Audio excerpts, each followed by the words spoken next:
আমরা বর্তমানে চলে আসছি চরকুকরিমুকরির ভিতরে।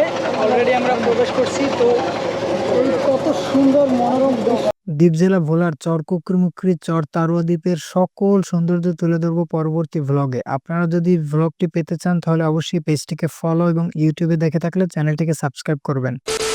ক্যানেল ক্রুজিং এর মাধ্যমে প্রকৃতির অপার সৌন্দর্য উপভোগ করতেছে। এখন আপনাদের সামনে আমাদের ট্যুরমেটদের অভিব্যক্তি শোনাবো। আসসালামু আলাইকুম গাইস। তো আমরা বর্তমানে আছি চরকুকরিমুকরি। তো আমাদের যে ট্যুরমেট ভাইদের সাথে কথা বলি যে তাদের অনুভূতিটা কেমন। তো সরাসরি তাদের কাছে চলে যাই। ভাই আপনার নাম বলে পরিচয় দিয়ে। আমার নাম শুভ, আমি ভোলা থেকে আসলাম এই ফার্স্ট টাইম এখানে।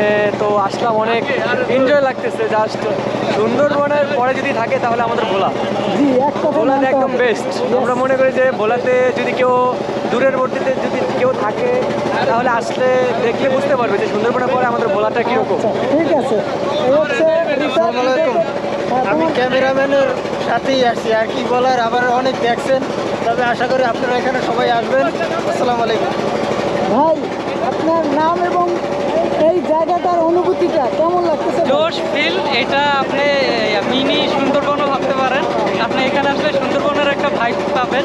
হ্যাঁ, যে চরকুকরিমুকরি আসেন, সুন্দরবনের সব কিছু পাবেন এখানে। আচ্ছা ঠিক আছে। এইবার আমাদের মাস্টার সাহেব আপনার অনুভূতি ব্যক্ত করেন, কেমন আমার লাগতেছে? অনুভূতি ভালো অনেক। আচ্ছা আমরা ঘোরার খুব শখ ছিল, অনেক ইচ্ছা ছিল চরকুকরিমুকরি আসার, অবশেষে আসতে পারলাম, এজন্য খুব ভালো লাগতেছে। অনেক এনজয় হবে, অনেক এনজয়। ওকে চিল।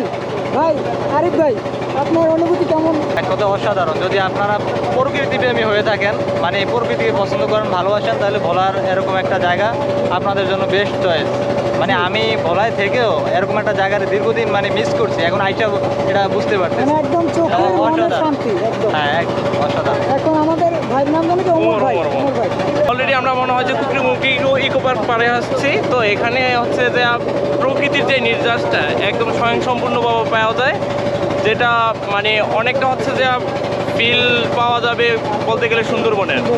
এর তুলনা শুধু সুন্দরবনের সাথেই হতে পারে। মানে ছোটোখাটো বাজেটের ভিতরে সুন্দরবন ছাড়া যদি অন্য কোথাও ট্যুরের প্রয়োজন পড়ে, আমি মনে করি যে এটা বেস্ট। ওকে। তো ইস্তিয়াক ভাই আপনার অনুভূতি কেমন ব্যক্ত করেন? ভোলা জেলার দক্ষিণবঙ্গতে যে চরকুকরিমুকরি অবস্থান, সেখানে এরকম একটা সৌন্দর্য আছে, এটা আসলে না আসলে বলাই যায়। এতদিন ভাবতাম যে মনে হয় ভোলাতে অনেক কিছু নাই, কিন্তু আসার পরে বুঝতে পারছি যে এটা থেকে অনেক কিছু আছে, এবং এটাতে আসলে মনে হয় যে একটা সুন্দরবনে চলে আসছে, এরকম একটা ফিল আসে নিজের ভিতরে। তো ভাই আপনার নাম? সুজন আহমেদ। আচ্ছা আপনার অনুভূতিটা ব্যক্ত করেন। মনে হচ্ছে যে ভোলার মধ্যে সবচেয়ে ভালো একটা স্পট ঘোরার জন্য। আমি মনে করি এখানে দেখার জন্য অনেক কিছুই আছে। তো সব মিলিয়ে খুবই ভালো লাগতো। ওই দেখা যাচ্ছে আমাদের গরিবের হরিণ, কিছু করার নাই। দুধের স্বাদ ধরে নিতেছি, হরিণ না রাখলেও এটাকে আমরা হরিণ মনে করে চালাই দিতেছি। তো ওই দেখা যাচ্ছে কিনা জানি না, একটা গরু মানুষের গৃহপালিত প্রাণী। তো সর্বশেষ খুবই চমৎকার। আপনারা যারা ভোলাতে আসবেন তারা অবশ্যই এই চরকুকরিমুকরি কখনো মিস করবেন না, সবাই আসবেন।